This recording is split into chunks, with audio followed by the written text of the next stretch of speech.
The initial crack in your reality never announces itself through drama or ceremony. There are no flashing lights, no thunderous revelations, no cinematic moment where the sky splits open and someone hands you a new identity. Instead, it arrives as the softest tremor, an almost imperceptible displacement that nudges the center of your familiar world just slightly off its axis in a way your rational mind cannot quite explain. It might happen when you glance at the same corner of your bedroom you've seen 1,000 times, and something feels subtly different, as though the light has shifted into a color you've never noticed before. Or maybe you're performing a routine task, something your body has memorized so deeply you could do it half asleep, and suddenly the movement feels alien, like your hands belong to someone else, like the script you've been living by has been quietly replaced. These moments are so brief that if your thinking mind rushes in to label them, they dissolve like smoke. Yet within the deeper architecture of consciousness, they are not random glitches. They are threshold markers. They are evidence that a genuine transformation has begun. If you are here, you have already felt this. You may not have named it. You may have dismissed it as nothing, blamed it on fatigue, stress, or imagination.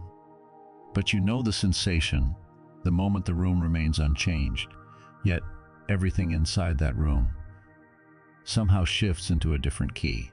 You have experienced your breathing slowing without intention. You have felt an inexplicable quietness descend over your surroundings, even though nothing external occurred to create it. In that instant, it isn't the world that transforms. What changes is the interface between your consciousness and the world, the way your awareness makes contact with reality. This displacement does not originate from outside circumstances. It rises from the innermost chambers of your perceptual system. When the vibrational signature of your inner state begins operating at heightened sensitivity, the field around you responds with a corresponding adjustment. It does not jolt you awake with force. It introduces a subtle distortion into the familiar and then gives you a choice. Will you notice, or will you scroll past your own awakening as if it were static? The instant you register even the faintest recognition, a doorway within you swings open. Not loudly, not violently, soundlessly yet unmistakably. And what makes this first rupture so significant is that it shatters the momentum of your previous identity. You have spent years, perhaps decades, moving on autopilot. Your mind dictated the rhythm. Your habits wrote the script. Your environment trained you to believe its limitations were your nature. When this displacement arrives, that entire momentum is interrupted in a fraction of a second, too brief for the logical mind to reassert control. Your body, however, is far more perceptive than your thinking apparatus. So the first response does not manifest as an idea. It manifests as sensation. A faint tightness across your chest, a warm pulse traveling up your spine, a pocket of emptiness appearing in the space between two consecutive thoughts. A sudden awareness of your own heartbeat, not as fear but as presence. These signals are not arbitrary. The field communicates in a language that cannot mislead those who have cultivated enough inner stillness to recognize it. This initial displacement is the invitation itself. It does not speak in words. It speaks through a peculiar feeling arising inside a completely ordinary context.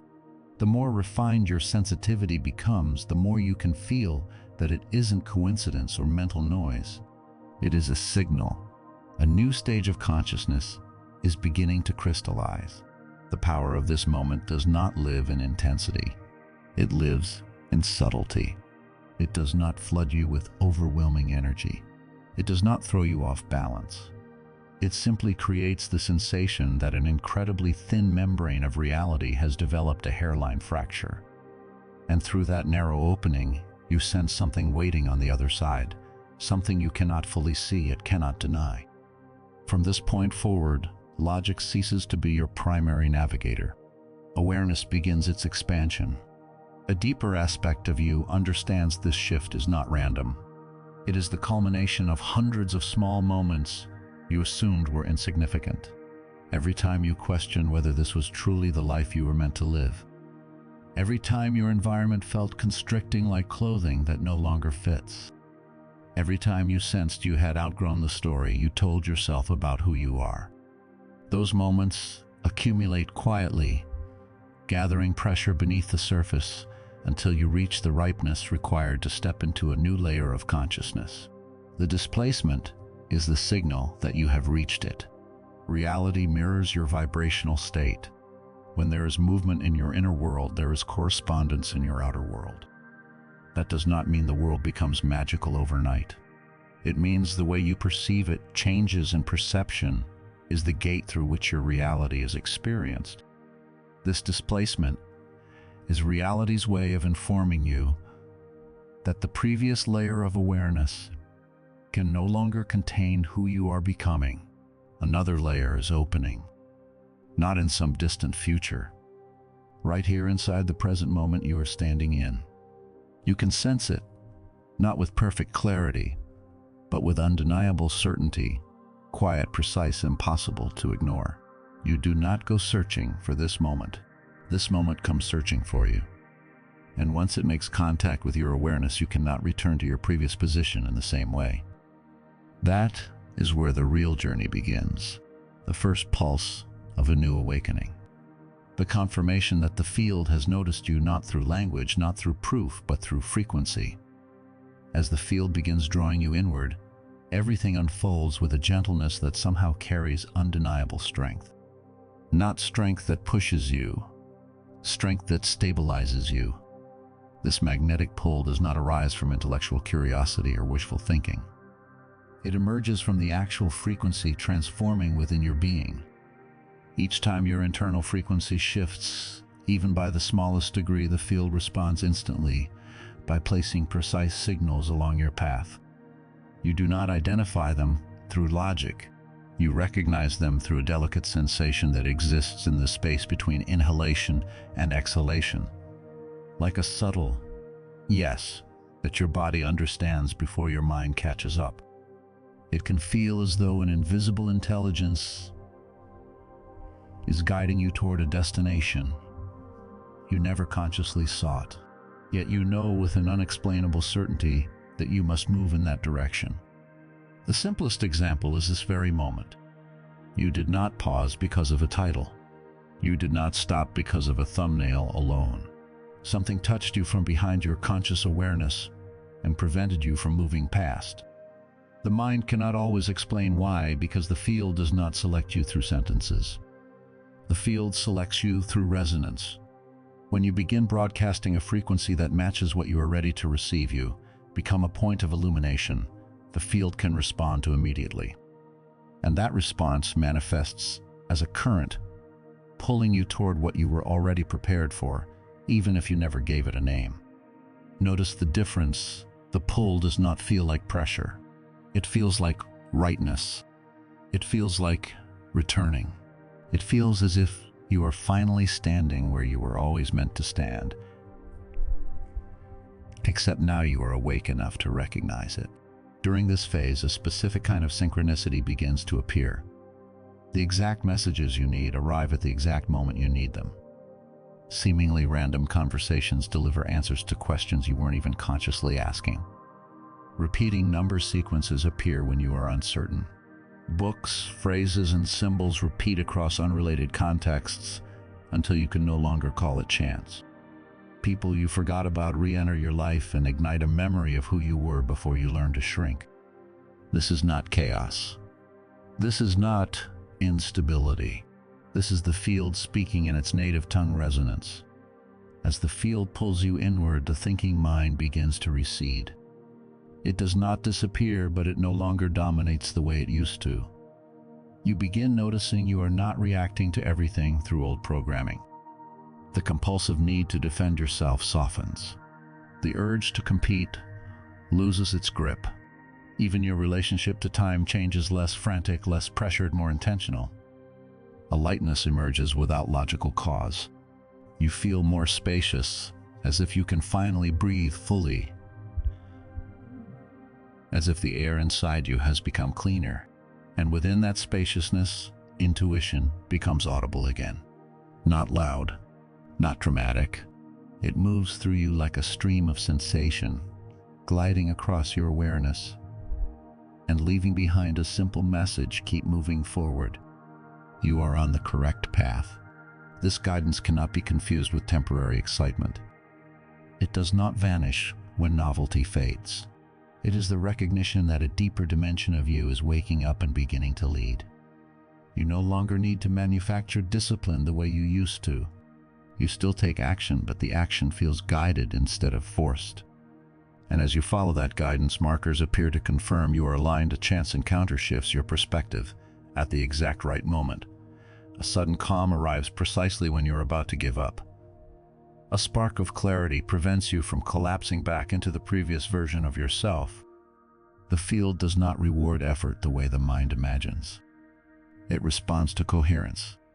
When the field pulls you inward like this, everything that no longer matches your frequency begins falling away, often without you having to fight it. Your physical environment changes in subtle ways. Old habits dissolve not because you punish yourself into stopping, but because they no longer feel satisfying. The numbness they used to offer begins feeling heavy instead of relieving. The distractions that once kept you safe begin feeling like walls instead of comfort. The places you used to tolerate start feeling energetically loud. The conversations you used to endure start feeling hollow. You might be surprised by how quickly your system rejects what used to be normal. This is one of the most misunderstood parts of awakening. People assume transformation must be dramatic to be real. But the deepest transformations are often quiet. They look like a subtle intolerance for misalignment. They look like a new standard you cannot lower. They look like your energy refusing to pay the old price. At first, the mind may interpret this as loss. It may say, why don't I enjoy what I used to enjoy? Why do certain people feel different now? Why does my old routine feel suffocating? But what is happening is not deprivation. It is refinement. Your frequency is changing, and frequency determines compatibility. A radio cannot receive the same station once it has tuned to a different band. You are not failing. You are tuning. As compatibility shifts, your relationships may reorganize. Not necessarily through conflict, but through clarity. Some connections fade gently because there is no longer resonance. Some intensify because they were built on truth. Some reveal hidden dynamics that you can no longer ignore. The upgraded state doesn't make you harsh. It makes you honest. And honesty has consequences, sometimes painful, often liberating. Even your identity begins to loosen. The labels you carried start feeling like costumes. The roles you performed begin feeling unnecessary. You may notice moments where you witness your own thoughts, as if from a distance, where you can see a fear arise, but you don't obey it. You can feel an emotion surge, but you don't become it. You can sense a familiar pattern attempting to reclaim you, but your body doesn't fully cooperate anymore. That is a threshold marker too, the emergence of the witness. The part of you that can see without being consumed. And with the witness online, you begin living from the inside outward. You begin making choices not because they are socially rewarded, but because they are internally clean. You begin valuing silence because it stabilizes you. You begin craving nature because it calibrates you. You begin seeking depth because it feels like nutrition, not entertainment. You may feel less interested in proving yourself and more interested in being real. This is how the new life begins, not with fireworks, but with alignment. A gentle, undeniable pull away from what constricts you and toward what expands you. A refusal to return to the smallness that once felt familiar. A quiet certainty that you are being guided not by fantasy, but by your own awakening intelligence. And the strange part is this: the more you stop fighting and start listening, the more effortless the unfolding becomes. Not because everything becomes easy, but because you stop moving against yourself. You stop abandoning your own signal. You stop silencing the very sensitivity that is trying to lead you home. So if you have felt that initial crack, the subtle displacement, the moment where the room stayed the same, But reality shifted into a different key. Understand what it means. It means your previous identity has begun to loosen.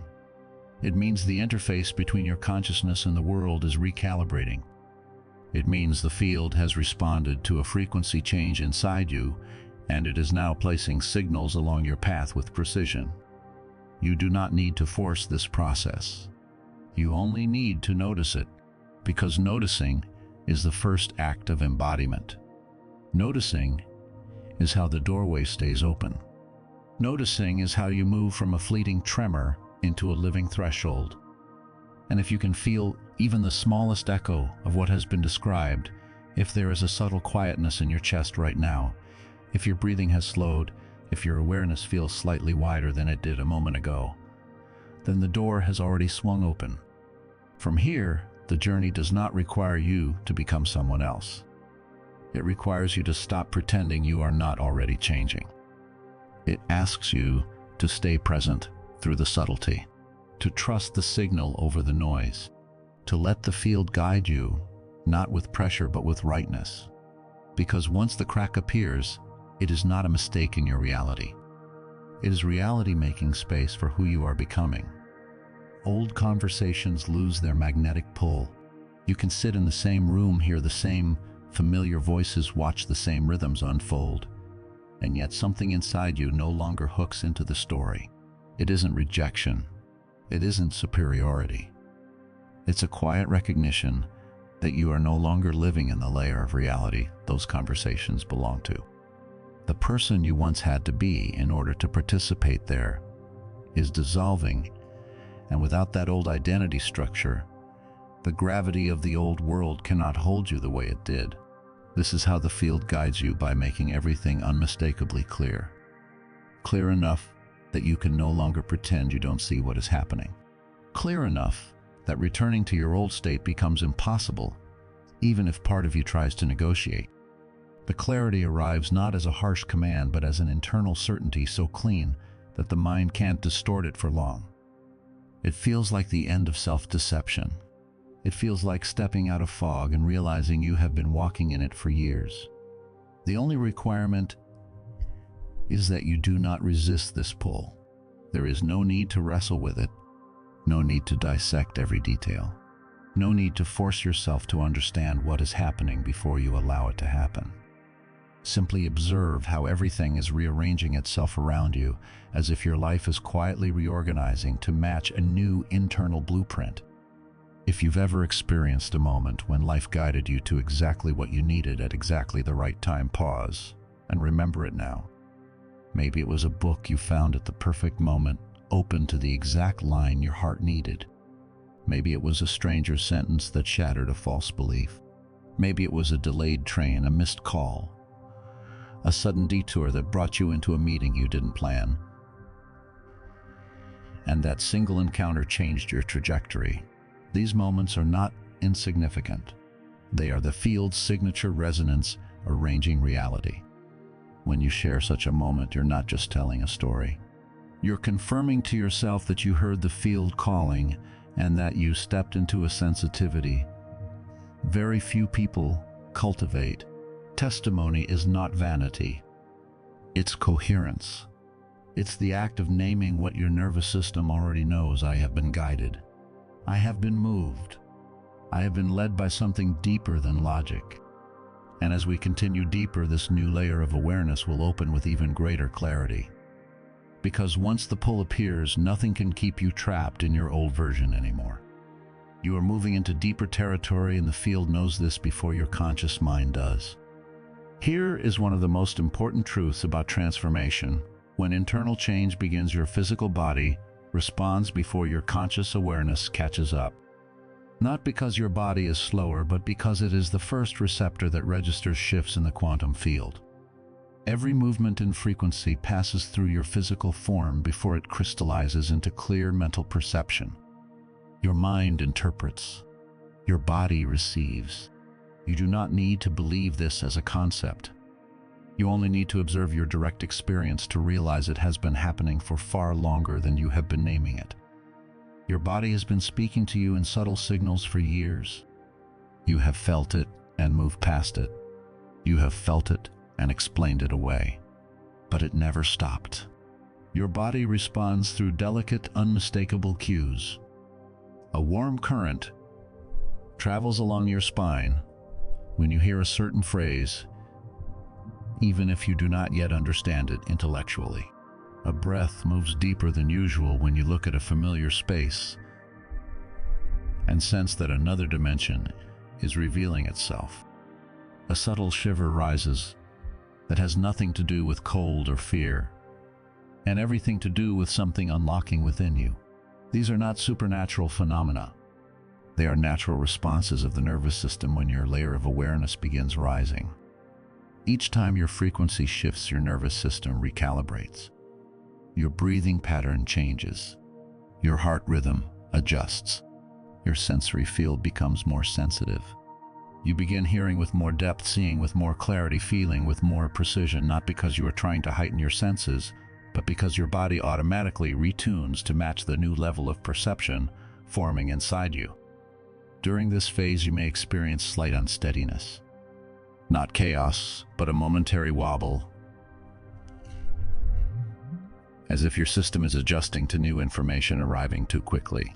You might notice time stretching for a few seconds, or the world feeling unusually quiet, or your attention snapping into the present moment with startling intensity. This is not instability. This is synchronization. When awareness expands, the body needs time to match that expansion. These small fluctuations are the adjustment process itself. Many people have experienced the sensation that the space around them suddenly feels larger, even though nothing physically changed. That is the moment awareness opens and the body responds with a gentle release in the chest. Tension dissolves without effort. Your center of gravity drops, grounding you more deeply. You feel more solid and paradoxically lighter at the same time. Internal shift often begins with stability, not manufactured stability, not the forced calm of suppressing emotion. Real stability, the kind that emerges when your system recognizes it no longer needs to battle against the world the way it once did. Your body senses this clearly because it holds every memory you have accumulated. It remembers the years you carried tension as normal. It remembers the ways you braced for life without realizing you were bracing. When awareness transforms, the body exhales, a breath you do not control consciously but which emerges naturally, as if you have released a weight you forgot you were carrying. As the shift deepens, you begin noticing changes in your internal energy rhythm. Things you once overlooked start feeling significant. Things you once pursued start feeling hollow. Your body is the first to sense disconnection from your old life, not because those old things are wrong, but because they no longer match your current frequency. You might feel sudden exhaustion in old environments that used to energize you. You might feel subtle tightness across your chest when conversations drift into patterns that once seemed normal. You might feel your body resisting situations you used to tolerate. These are not random moods. These are signals. Your body is announcing that the old frequency is no longer compatible. Your body cannot fabricate reasons. It cannot lie to protect an image. It cannot pretend to be fine when it isn't. It only responds to truth. When your old frequency no longer aligns, your body will show you through unmistakable feedback. And if you pay attention, you will notice that you no longer want to participate in the stories or roles that once defined you. This is how identity begins to dissolve, not through mental declaration, but through somatic refusal. Your body stops cooperating with the old performance. Your nervous system no longer rewards the old mask with comfort. And when the mask becomes uncomfortable, you naturally start seeking what feels real. One of the most fascinating aspects of internal shift is the transformation in your mental landscape. It is not that you think faster, but that you think less while maintaining greater accuracy. The mind becomes quieter, not because you forced it into silence, but because your system begins eliminating noise you once believed was essential to your identity. You stop recycling the same anxious narratives. You stop rehearsing old regrets. You stop spinning hypothetical futures as a way to feel in control. This happens because the upgraded layer of awareness introduces space. In that space, you become less hypnotized by thought. You can witness emotions without drowning in them. You can notice fear without obeying it. You can recognize a storyline forming and choose not to step inside it. This space is clean, clear, quiet, and within it your true direction becomes easier to sense. People often confuse this with emotional detachment, but it isn't detachment. It's liberation from compulsive identification. You are still human. You still feel, but you no longer collapse into every feeling as if it is the whole truth. You begin living from the witness, the part of you that can hold experience without being consumed by it. And here is why the body leads, because the body has no capacity to delay the truth. It doesn't negotiate. It doesn't rationalize. It doesn't perform. When awareness opens, the body opens with it. When awareness rises, the body releases whatever no longer matches. That is why you begin feeling lighter even before your external circumstances change. The lightness is not because life has suddenly become easy. It's because you are returning energy to yourself that you spent for years maintaining what was never truly aligned. When energy returns, the body changes. When the body changes, awareness expands. When awareness expands, the world responds differently. This is not a chain of separate reactions. It is a unified process. Internal shift does not occur in the mind alone. It occurs in your entire system. And once it begins, it does not stop halfway. This is also why you must treat your body as an ally rather than an obstacle. You do not force it to adapt faster. You do not shame it for needing rest. You do not interpret recalibration as weakness. You allow. You listen. You move with the rhythm that is emerging instead of the rhythm you were conditioned to maintain. If you allow yourself to feel your body with more clarity, you begin recognizing that what you are experiencing is not instability. It is reorganization. It is your system returning to coherence. It is your nervous system learning how to exist without constant contraction. It is your breath learning how to move without bracing. It is your heart learning how to remain open without being unsafe. And this is why the old life begins slipping away. Not through effort, but through incompatibility. Old habits dissolve because their reward is no longer satisfying. Old environments feel heavy because their frequency is too dense. Old conversations feel empty because they no longer match your inner truth. You didn't become picky. You became precise. You didn't become distant.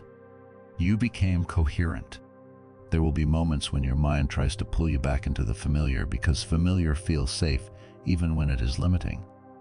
But your body will not fully cooperate anymore. It will tighten. It will fatigue. It will signal. And those signals are not punishments. They are guidance. They are your system protecting the emerging self from returning to a frequency that would diminish it. Over time, you will realize your body has been teaching you the same lesson in different forms. When something is aligned, your system opens.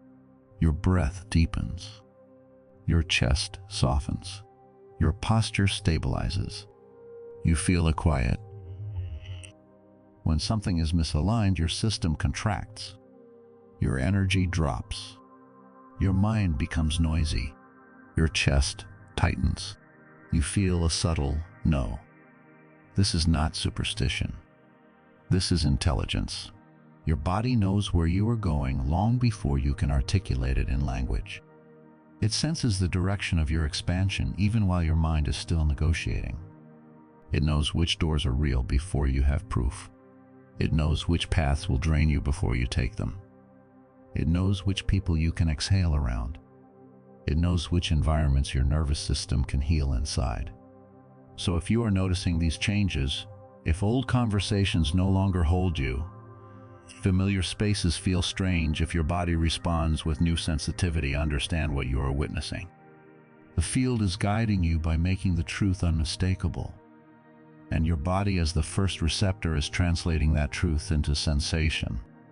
You do not need to force this. You do not need to rush it. You only need to stop resisting the pull. Allow your system to reorganize. Allow your breath to deepen. Allow your awareness to expand. Allow the old frequency to fall away without bargaining for its return. Because the sequence is natural, the body moves first, the mind follows.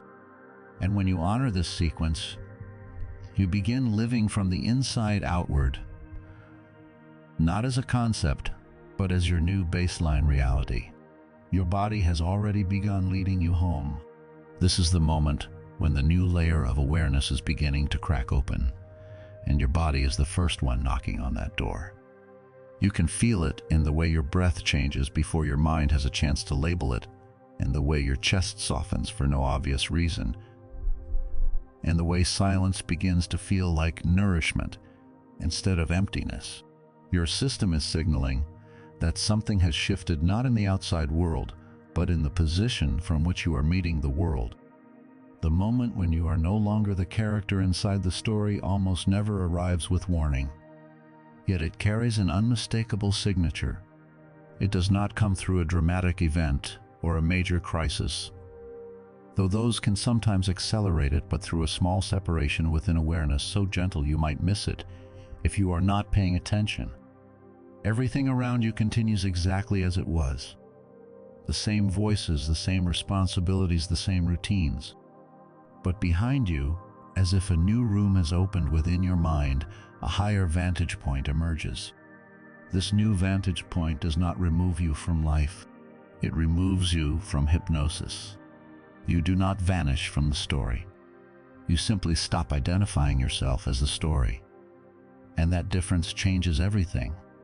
At first, it can feel almost strange, like stepping half an inch backward inside your own mind, like noticing you are watching yourself in real time.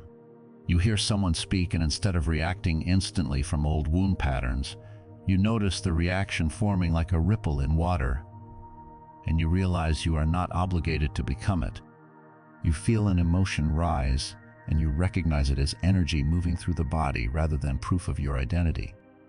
You notice thoughts generating meaning automatically, trying to predict, defend, control, and you sense that you have a choice whether to follow. This shift in perspective is a pivotal turning point in internal transformation. It is the birth of the witness state. When you enter the witness state, you no longer react exclusively from automatic programming. Things that once destabilized you do not shake you with the same intensity. Words that used to puncture your most vulnerable points suddenly land differently. Your body might still register a small response, perhaps a tightening, a heat, a quickening of pulse, but your awareness stands behind the reaction and observes it without being swept away. The reaction becomes a signal, not a command. This is proof that you have stepped out of an old instinctual layer and are now operating from a deeper stratum of consciousness. It is not emotional suppression. It is emotional intelligence. It is not distance. It is clarity. And once it arrives, it changes the entire architecture of your inner world. What surprises most people is how ordinary the circumstances can be when this happens. You might be speaking with someone and suddenly notice your emotions loosening from the narrative. You still listen. You still care. You still understand. But something behind you is calmly evaluating what is happening with an almost surgical clarity. Or you might be moving through a situation that once caused you to lose control, and this time you perceive it as if you are watching a familiar scene replay. You feel the emotions, but you do not drown in them. You observe the dynamics, but you are not identified with your role inside them. When this happens, you have entered the territory of the field. The field, the deeper intelligence of reality, can only communicate clearly when you are standing in the position of the witness. When you are still entangled in the story, your awareness is distorted by emotions, memories, projections, and the reflexive patterns that have been running your life. But when you step half a step inward, you begin perceiving life as a flow of movement rather than a battle you must fight from the inside. And from that position, truth can reveal itself without resistance.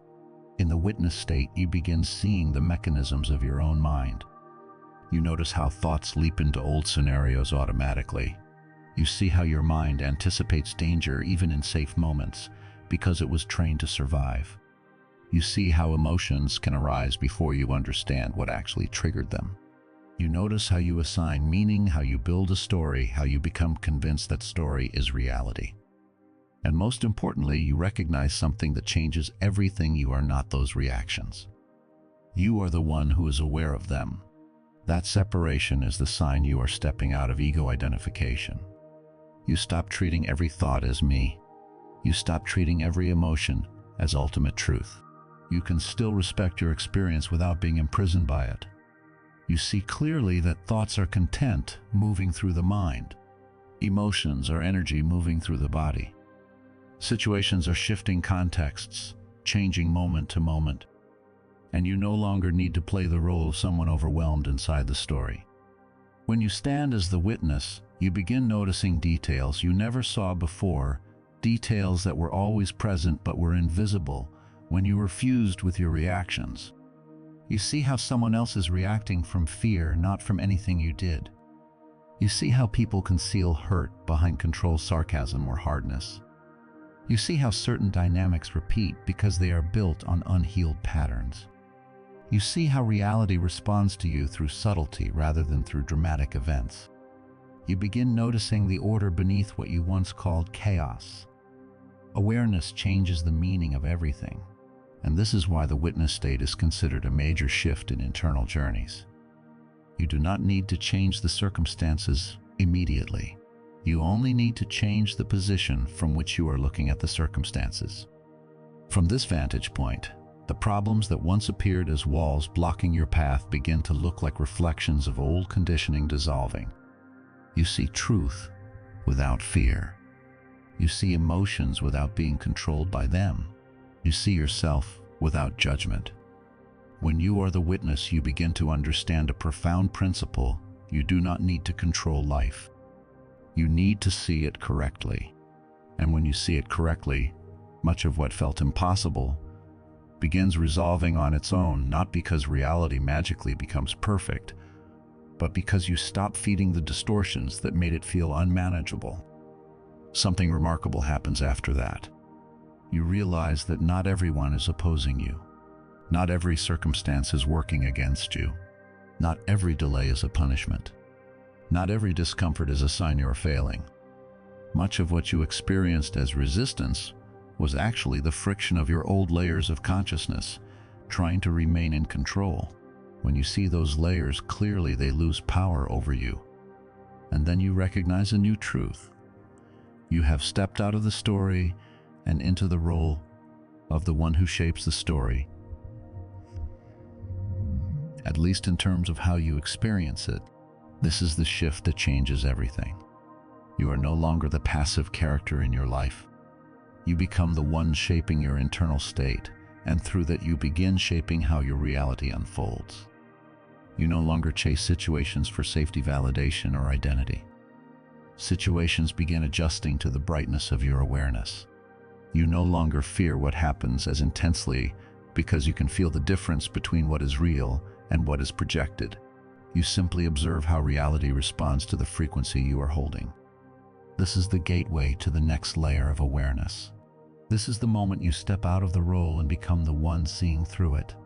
And as soon as that happens, your old story begins dissolving while a new story prepares to open.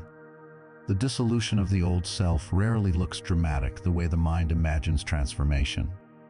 It is not always a violent collapse.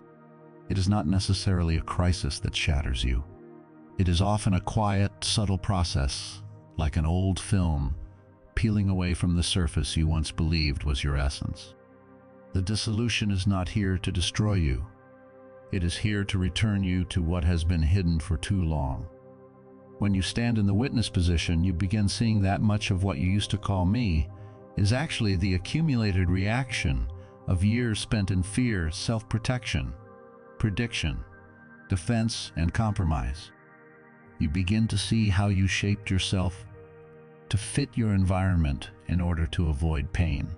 You see habits that felt natural but were actually reflexes born from unprocessed experiences. You recognize how your personality, at least the part you showed the world, was often a strategy more than an expression. And this is not a reason for shame. It is a reason for compassion. The old self was built to keep you safe. It learned how to scan rooms. It learned how to anticipate moods. It learned how to be useful, agreeable, impressive, invisible, whatever your environment demanded. It learned to armor up. It learned to perform. It learned to survive. And it did its job so well that you mistook it for who you are.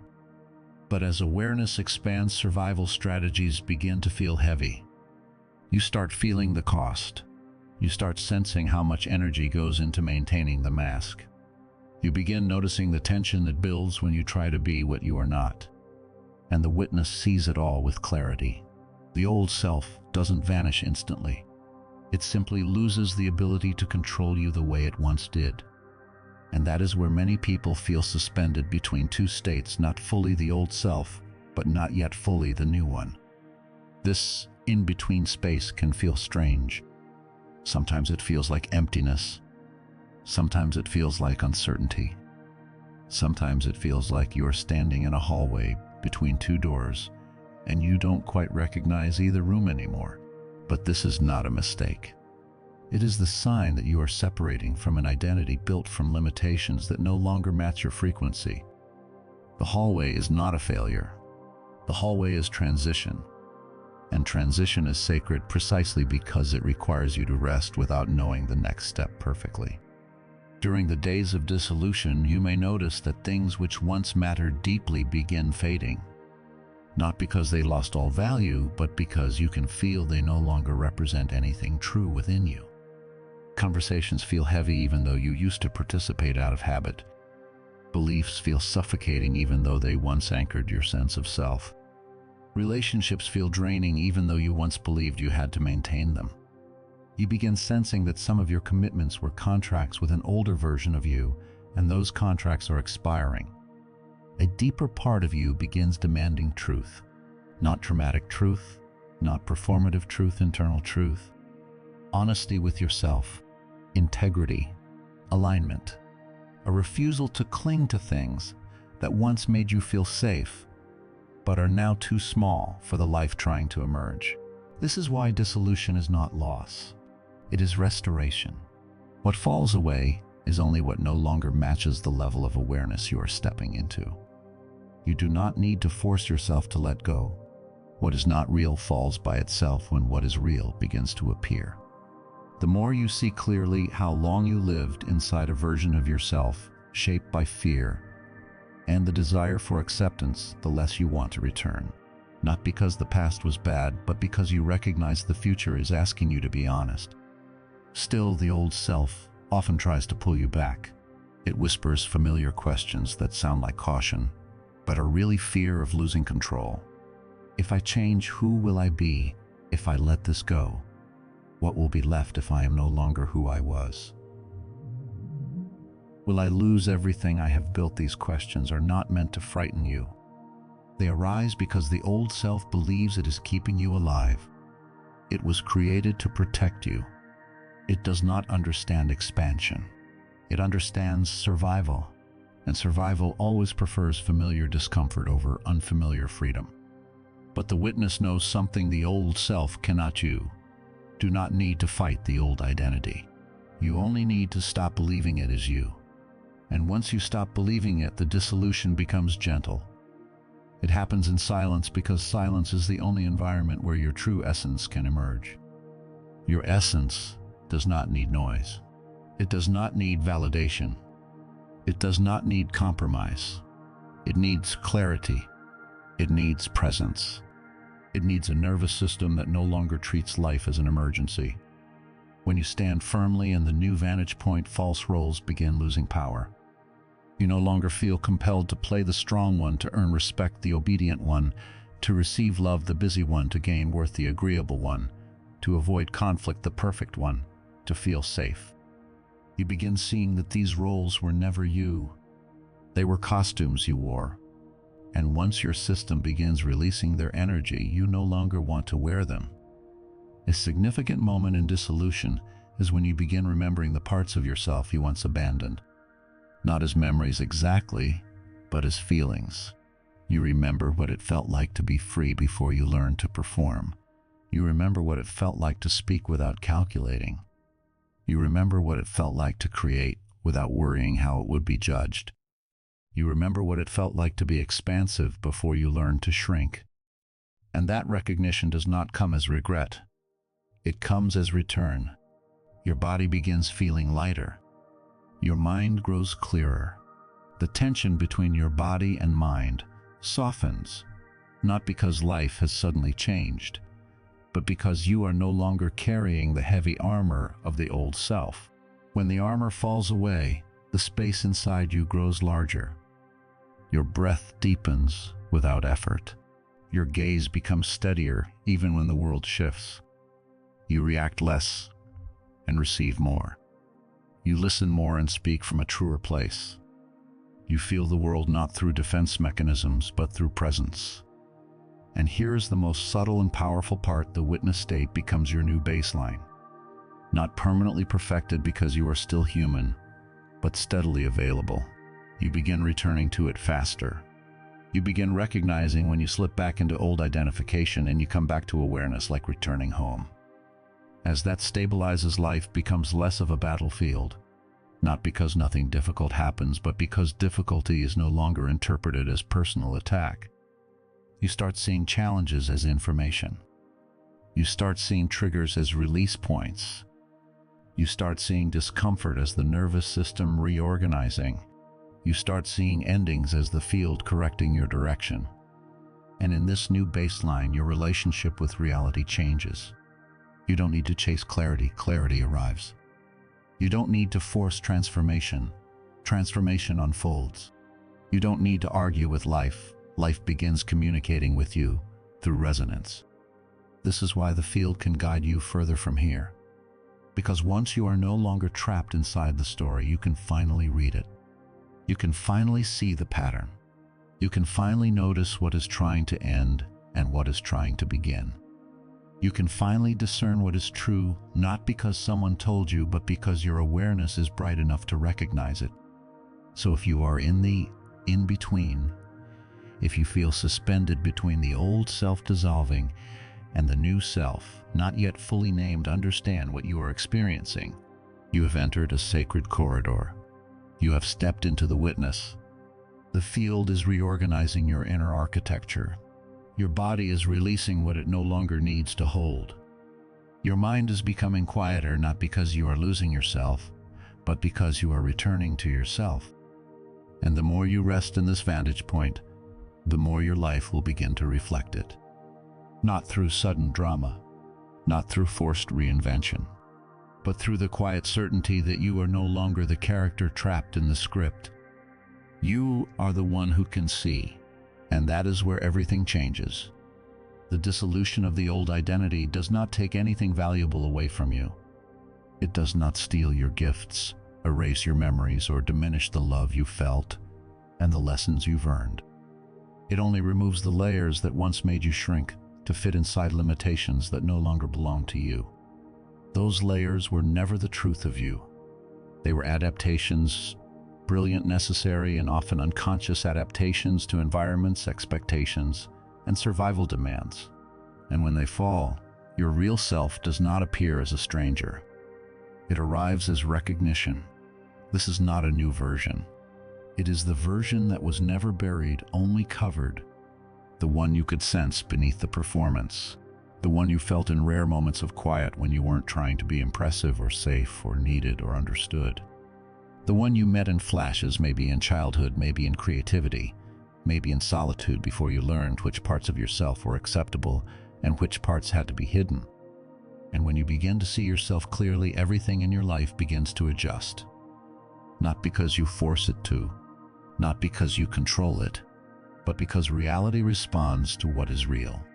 Your relationships, your routines, your choices, your environment. These things begin reorganizing around your true frequency instead of the version you once maintained out of fear.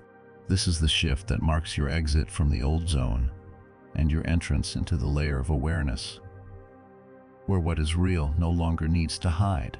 Dissolution is not the end. It is the foundation for everything that will be rebuilt from truth. And this is where many people misunderstand what is happening. They assume the changes they feel are spiritual, in a vague sense beautiful but impractical. Or they assume what's unfolding is emotional, psychological, personal.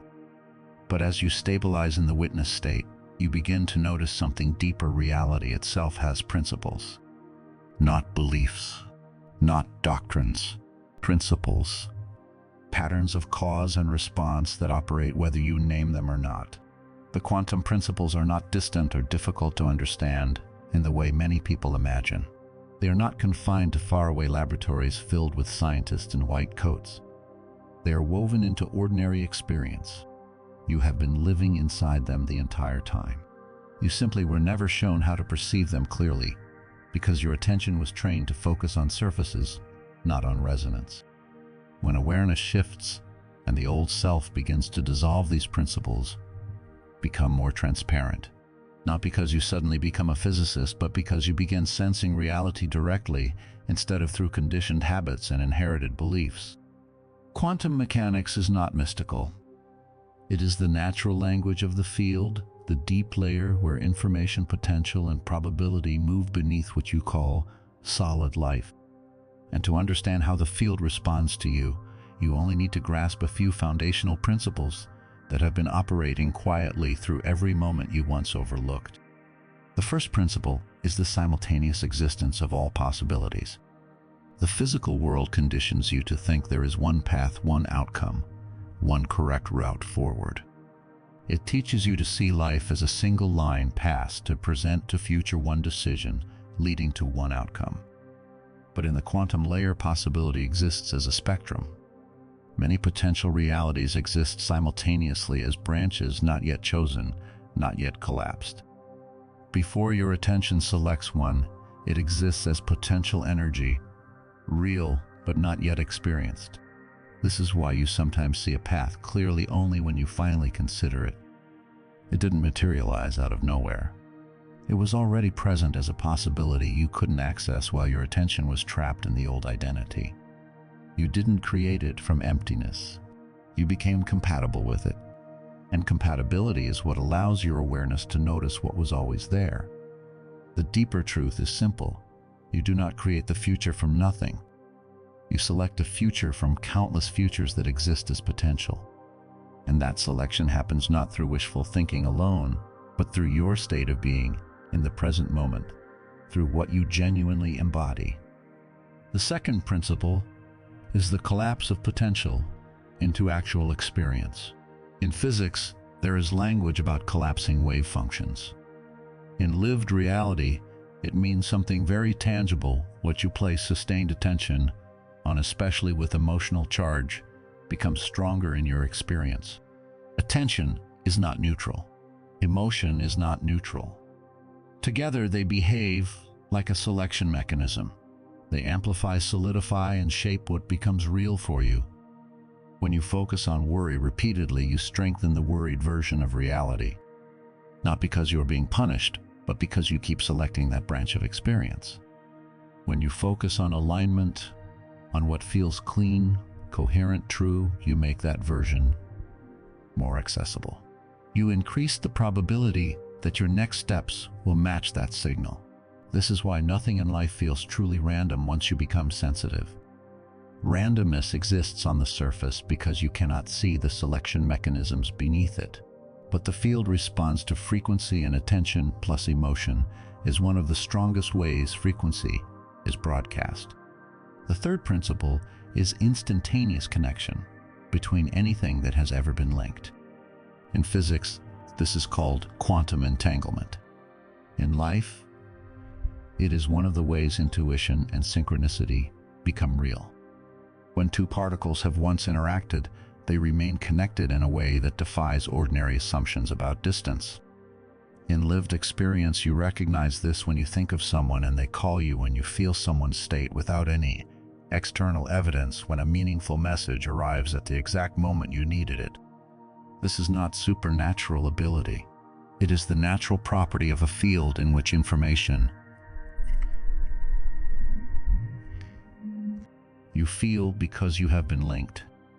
You know because you are still connected to layers of information you thought you had forgotten. And as the old identity dissolves, your sensitivity to these subtle links increases, not because you become magical, but because you become quiet enough to notice what has always been there. The fourth principle is that reality responds to frequency, not to words or intentions alone. You can say you want peace, but if your body carries constant tension, the field responds to the tension. You can say you want love, but if your heart carries fear of intimacy, the field responds to fear. You can say you want to step into a new version of yourself, but if your nervous system is still gripping old survival patterns, the field can only respond to what you are actually emitting. This is why people who try less sometimes achieve more. They are not controlling the field with mental force. They are maintaining a consistent frequency. They are coherent. And when coherence is stable, reality organizes itself automatically because the field is always matching and mirroring. The fifth principle is that expansion of awareness triggers reorganization of the external world. When you change inside, the outside starts losing relevance in the ways that matter most. Not because the world itself suddenly transforms, but because the way you interpret, perceive, and respond has changed. A door that once looked like a wall becomes visible. A dead end becomes a redirection. A no becomes information instead of rejection. When awareness expands,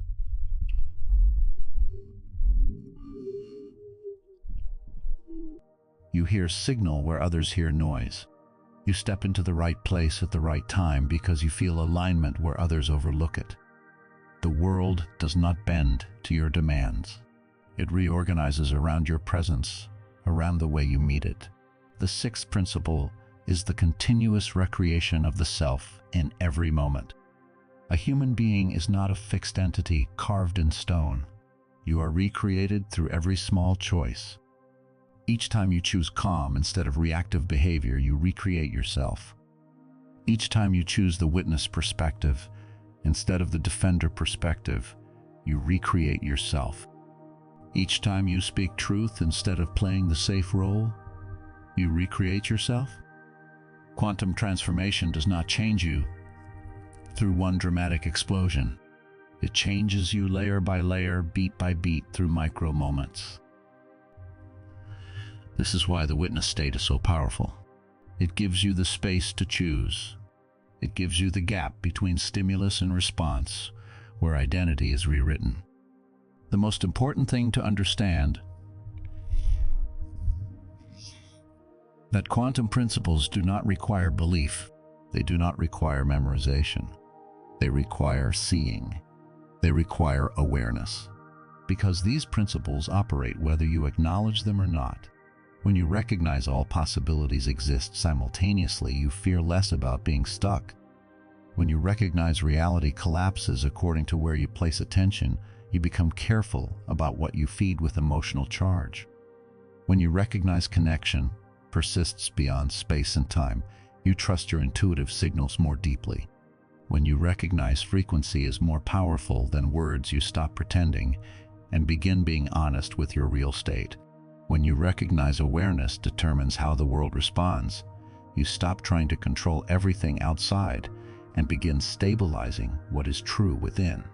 Everything you've moved through: the first subtle displacement, the body's recalibration, the witness state, the dissolution of old identity, has prepared you to understand these principles not as intellectual ideas, but as lived reality. You felt them before you understood them. And that is the natural sequence you sense first, understand later. You shift inside, and the world responds. This is not abstract philosophy. This is how reality behaves when you stand in your true frequency. And when you make contact with the quantum zone, your body, emotions, and awareness begin responding in ways ordinary logic cannot fully explain. Not through supernatural fireworks or mystical hallucinations, but through signs that are deeply human, deeply close to you, and impossible to dismiss once you recognize their pattern. These signs are not theoretical. They are lived experiences that appear in one form or another for everyone who steps into this new layer, even if they never call it quantum or awakening. When you realize you are experiencing them, you understand you have entered the vibrational field of the quantum zone. And from that point forward, you cannot return to the old way of operating, not because you are trapped, but because you have seen too clearly. The first sign is the silence that appears beneath the movement of your mind. This is not emptiness. It is not hollowness. It is not disconnection. It is a silence that makes everything feel slower, even though life continues at the same pace. A small space opens between what happens and how you respond. That space becomes a sanctuary. In it, you can see where emotion originates, how thought forms, what truly matters. The silence is like a foundation beneath your awareness, steady, present, unshakable. You begin noticing you no longer react instantly to stimuli. You pause without forcing yourself. You breathe before speaking. You listen without preparing defense. You can feel the difference between a reaction and a response in your body. This silence is the witness becoming stable. It is the inner architecture reorganizing around presence. The second sign is heightened sensitivity to alignment and misalignment. Your body becomes more honest than ever. You can no longer tolerate environments that drain you. Noise feels louder. Chaos feels heavier. Superficial interaction feels like eating food with no nutrition. At the same time, what is aligned feels unmistakably nourishing. A quiet room calms your nervous system. Nature resets you. A single, truthful conversation can fill you with energy. Your system begins selecting coherence the way a thirsty person selects water. The third sign is that emotional charge moves through you faster. Old patterns still surface, but they don't stay. A wave of grief might rise, but instead of lingering for days as story, it moves through as energy and releases. Anger might flare, but rather than becoming identity, it becomes information, a signal pointing toward a boundary or a truth. Fear might appear, but it no longer fully controls your decisions because the witness is present to see it. Emotional density exits efficiently when awareness is bright. The fourth sign is the increase in synchronicities that feel precise rather than random. Messages arrive at the exact moment you need them. Timing becomes almost impossibly accurate. You think of a concept and it appears repeatedly through different channels. You meet someone who carries the exact frequency you have been preparing for. You receive guidance through patterns that feel arranged. This is the field responding to your coherence. When you stabilize, the field can mirror stability with precision. The fifth sign is a shift in time perception. Time can feel compressed, as if events are moving faster. Or it can feel spacious, as if you have more room inside each moment. Often both happen. Your outer life accelerates while your inner world becomes calm. This is not contradiction. It is the hallmark of entering the quantum zone, where your internal frequency determines how you experience time. The sixth sign is the emergence of a deeper self-recognition. You begin feeling a larger presence within you, calmer, wiser, less reactive, more grounded. Not as an external guide, but as an internal reality coming online. It doesn't shout. It doesn't dramatize. It simply knows. And that knowing becomes more trustworthy than the mind's old fear loops. As these signs strengthen, you begin to understand something essential. Dissolution is not stripping you down into emptiness. It is clearing the surface so your true signal can broadcast without distortion. It is removing the static so the transmission becomes clear.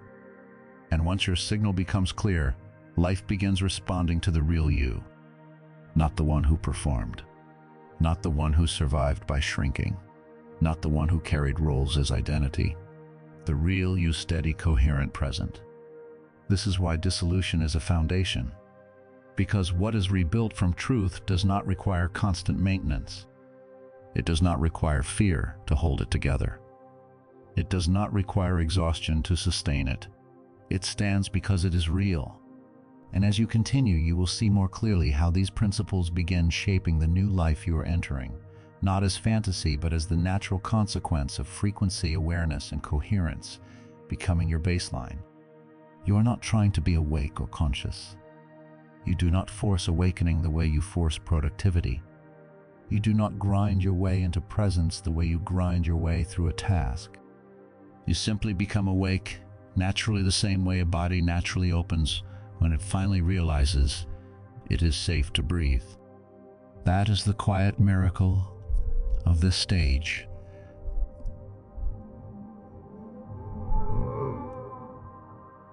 Dissolves, and awareness takes its rightful place without ceremony. When the silence appears beneath the movement of your mind, you have already stepped halfway into the quantum zone. Because silence is not a mood, it is a structural shift. It is the sign that awareness has moved beyond the zone of automatic functioning. You are no longer fused with your thoughts. You are no longer drowning inside your reactions. A space opens small at first, but unmistakable between what happens and who you are. And within that space, the witness becomes stable. The mind still speaks, but it no longer rules. Emotions still rise, but they no longer possess. The world still moves, but it no longer dictates your internal state with the same authority. Silence arrives like a hidden foundation that was always there waiting beneath the noise. It makes everything feel slower, not because time has changed, but because you are no longer being dragged by urgency. You begin responding instead of reacting. You begin listening instead of defending. You begin seeing instead of projecting. This is what it feels like when awareness moves beyond the old zone. And then almost immediately, the field begins speaking back. The second sign is synchronicity appearing in clusters, no longer as scattered coincidences, but as sequences, streams, tightly arranged signals. You notice the pattern because it becomes too precise to ignore. You think of someone you haven't spoken to in years and they contact you within hours. You carry a question quietly in your chest, not even fully formed, and the answer arrives through the words of a stranger, a book, a song, a passing conversation that has nothing logically to do with you. You feel as if reality is responding to your internal state instantly, and that is exactly what is happening. Synchronicity is not magic. It is not luck. It is the feedback mechanism of the field when your frequency is stable enough to connect with higher layers of information. Before this stage, you may have experienced synchronicities, occasionally moments that felt meaningful but easy to dismiss. Now they arrive with density. They stack, they repeat, they point, they guide. Because when your internal signal becomes coherent, the field can mirror it with precision. Synchronicity is the language of the quantum zone. It is how the field says you are aligned. You are on the correct branch. Keep moving. The third sign is your body becoming sensitive in a very specific way. Not sensitive as in fragile, easily hurt, easily overwhelmed. Sensitive as in accurate. Sensitive as in detecting truth at an energetic level. Your body becomes a tuning instrument. You walk into a space and know instantly whether it is aligned with you or not. Your breath changes. Your chest either opens or tightens. Your nervous system either relaxes or braces. You don't need to analyze it. You just know. You speak with someone and sense their energetic layer before you understand their story. You feel whether they are coherent or performing. You feel whether their words match their frequency. You can sense hidden resentment, unspoken fear, quiet kindness, genuine present, not through judgment, through resonance. It is like your system reads beneath the surface automatically. This sensitivity is activated through synchronization between body and awareness. When the body and the witness emit the same frequency, when you are not saying one thing while feeling another, you become a radar system that cannot be easily deceived. That's why it feels so clean.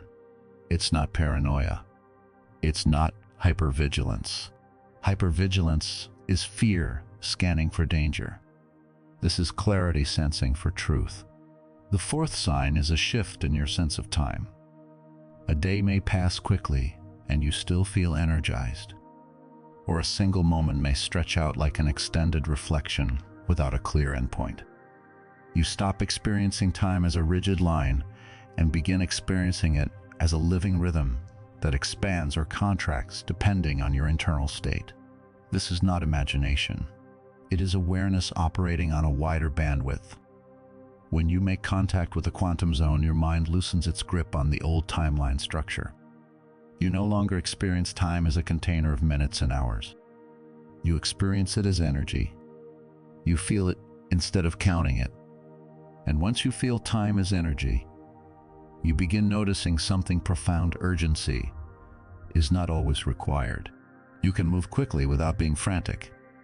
You can be still without being stuck. You can act decisively without being pushed by fear. Time becomes less like a weapon and more like a current you can flow with. The fifth sign is that things no longer align begin leaving your life naturally. No forcing, no dramatic declarations, no exhausting effort to let go. Conversations with no energetic connection simply fade. Plans that once pulled you forward lose their momentum. Habits that used to comfort you suddenly feel hollow, like chewing something with no nourishment. Paths that once intrigued you become dim. You feel less tempted, not because you are stronger through willpower, but because you are no longer compatible with what drains you. The field reorganizes itself when you change frequency. This is one of the most consistent truths of the quantum zone. You cannot hold on to what is out of sync. Not because you are pushing it away, but because it cannot cling to you when you are standing in a higher layer of coherence. It falls away as naturally as old skin. And surprisingly, this departure does not always create grief. Sometimes it creates relief, spaciousness, air, a quiet sense of, I don't have to maintain that anymore. The sixth sign is that you begin hearing your true inner voice with clarity. Not the voice of anxiety that predicts disaster, not the voice of doubt that tries to keep you small, not the voice of expectation that pressures you into performing. The quiet, steady voice, the one that doesn't shout but never lies. It guides without pushing. It makes things clear without demanding that you justify them. It feels like a gentle current leading you to the exact place you need to stand. It doesn't argue. It doesn't persuade. It simply reveals, this is aligned. This is not. This is yours. This is not. And this is one of the clearest indicators you have entered the quantum zone. Your true voice becomes strong enough to rise above the old noise. When these 6 signs begin appearing, you no longer need to convince yourself you are changing. You feel it in every breath. You see it in the way you respond differently, in the way you sense the world more deeply, in the way you stop trying to make others believe something about you. You become more precise, more coherent, more yourself. The quantum zone does not open through willpower. It opens through alignment.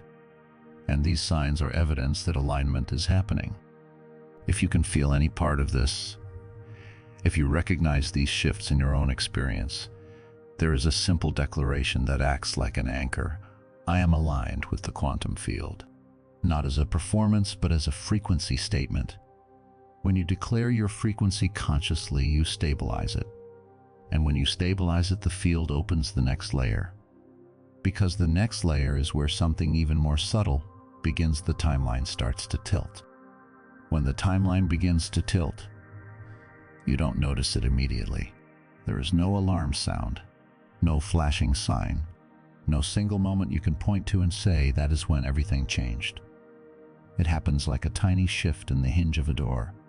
The door looks the same, but the direction it swings is different. And over time, that difference changes your entire path. The timeline tilt occurs before you can understand it. Awareness recognizes it only after you have already walked several steps into the new branch, and the familiar feeling no longer matches the old frame of reality. You start feeling as if you have stepped out of an old track. Not bored, not depressed, not tired, just slightly mismatched. like the environment around you is playing a song in a key you no longer resonate with. This is the first sign of the timeline. Tilt, the feeling of slipping out of the old track. Conversations that once interested you now feel flat and lifeless. Plans that once motivated you no longer generate momentum. People who once played central roles in your life feel distant, not because you stopped loving them, but because you are moving to a different rhythm. You are not trying to pull away. Your frequency has shifted to a new branch, and the old reality cannot hold you in the same way. The second sign is the sensation of living two versions of yourself simultaneously. One part of you still moves through the familiar daily life work responsibilities, routines, going through the motions. But another part knows with quiet certainty that a different life stream is forming beneath the surface. You can feel it, like an approaching current. You sense a brighter, cleaner version of you standing ahead, not as fantasy but as recognition. It doesn't feel like you are becoming that self from scratch. It feels like that self already exists and is reaching back to pull you into its correct timeline. This is not wishful thinking. This is how the field signals that you are leaving an old orbit. The third sign is that small choices begin carrying enormous meaning. Tiny decisions take on unusual weight. You say no to something you would have said yes to before. You decline an invitation gently but firmly. You choose a direction based on intuition even without logical proof. These choices might look insignificant externally, but internally they feel like steering adjustments that alter the entire route. This is crucial. Timelines do not always change through dramatic events. They change through small frequency-aligned choices. When you choose what matches your true nature, instead of what matches old conditioning, you shift timelines.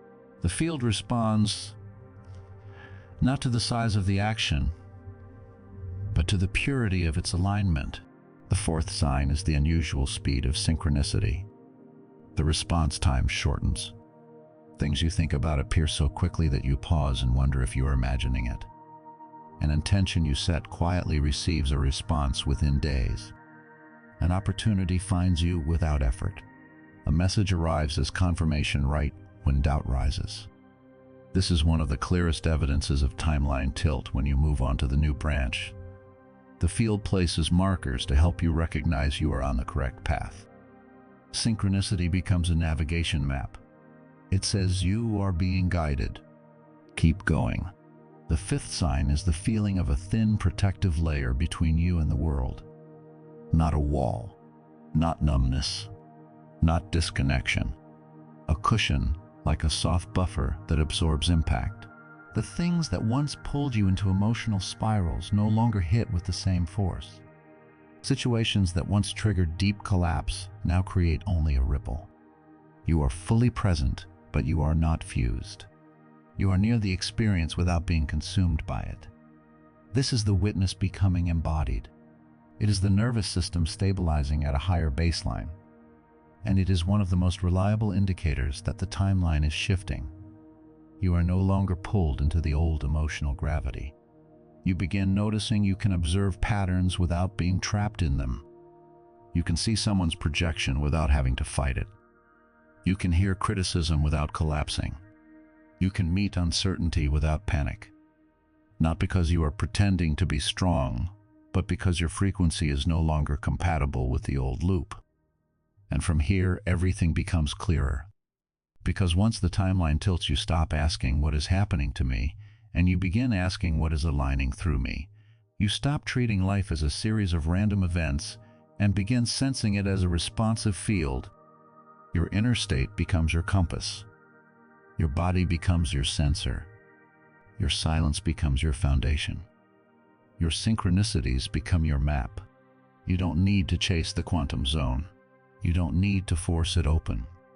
The quantum zone opens when you stop fighting your own truth. And if you are feeling these signs silenced beneath thought synchronicities in clusters, the body sensing truth time, shifting misaligned things, falling away, the inner voice becoming clear, then the timeline has already begun to tilt. You are already moving. The old track is loosening. The new branch is forming beneath your feet. The only requirement now is what it has always been. Do not resist the pull. Stay coherent. Stay honest. Stay present. Let the field keep guiding you one precise signal at a time. This is the sign that you have left the old timeline, the one where everything touched you directly and immediately where every word landed, like a blade where every emotion pulled you under, before you even realized you were drowning. When the timeline tilts you, stand at a higher vantage point. You still feel everything, but you are no longer submerged in it. You are present without being possessed.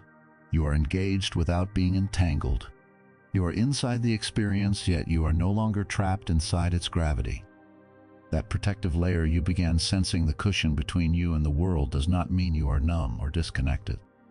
It means the witness has become embodied. Your nervous system is reorganizing around coherence. Your internal architecture is no longer built for constant impact. It is built for clarity. You notice it in small ways first. A comment that would have spiraled you into self-doubt now creates only a soft ripple. A conflict that once made you rehearse arguments in your mind for hours now passes through you like wind. You still care, but you don't collapse. You still feel, but you don't lose yourself. And as soon as that stability begins to hold, the field starts feeding you information through a deeper channel.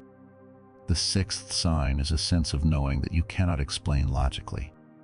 You have no proof, no timeline, no visible evidence, and yet you know what is coming. You know someone is about to return to your life. You know a door is about to close. You know an ending is near, or that an opening is gathering momentum. You can feel the shift before it arrives in form. This isn't prediction in the dramatic sense. It isn't guessing. It isn't paranoia. It is what happens when you stand closer to the information currents of the new timeline, where potentials are gathering and coalescing. When the timeline tilts, intuition is not something you try to activate. You don't work on it like a skill. It opens naturally because you are standing in the correct position to receive it. Your awareness is aligned with a wider band of data. Your body is quiet enough to register it. Your mind is no longer interfering by demanding certainty before it will allow you to move. Intuition in this phase feels less like a sudden flash and more like a steady knowing. It arrives without force. It doesn't come with emotional drama. It simply becomes obvious. You feel what is true the way you feel gravity. You don't need to argue with it. You don't need to convince yourself. You simply adjust your direction. The seventh sign is that you begin releasing the old without effort or struggle. A relationship that once felt impossible to leave becomes light and simple to release. A job that once trapped you loses its power over you, not necessarily because the job changes, but because you are no longer bound to it internally. An old identity you clung to tightly, an image, a role, a storyline about who you are, suddenly holds no appeal. This is one of the clearest confirmations that the old timeline is detaching from you. When you are in the correct new timeline, you cannot hold on to what is out of tune. You can still appreciate what something once gave you, but you cannot pretend it is aligned. And this release, surprisingly, is often accompanied by relief rather than pain. Not guilt, not regret, relief. Because on some level, you know you are not losing anything of real value. You are returning to the correct orbit. You are becoming compatible with what actually belongs to you. The eighth sign is that moving forward becomes easier than it has ever been, not because life becomes perfect, but because you are no longer being pulled backward by invisible forces. In the past, every step forward felt like pushing through an opposing current. You tried to change, but something always yanked you back into the old loop. You tried to build, but inertia kept dragging you toward the familiar. You tried to choose truth, but fear kept negotiating with it. When the timeline tilts, the flow opens. Aligned actions feel smoother and more natural. You still apply effort. You still show up, but you are no longer swimming against your own frequency. You are no longer fighting yourself, and this changes everything. Progress stops feeling like punishment. Movement stops feeling like strain. The path stops feeling like constant resistance. This is not luck. This is not coincidence. This is what happens when you leave a timeline that no longer fits your frequency and step into one that carries higher compatibility with who you are becoming. And it's important to understand the timeline tilt is not a single event that happens all at once. It is the natural outcome of a person beginning to live in alignment with their inner truth. When you stop forcing yourself to remain the old version, the old timeline cannot hold you. When you touch clarity, the new branch becomes available. When you stop chasing what isn't yours, you fall directly into the correct orbit. There is no mystery, only alignment. When you recognize these signs, you stop fearing the speed of change. You understand you are not losing control. You are moving with the correct current. The tilt does not destroy your life. It brings you back to the version you were born to become.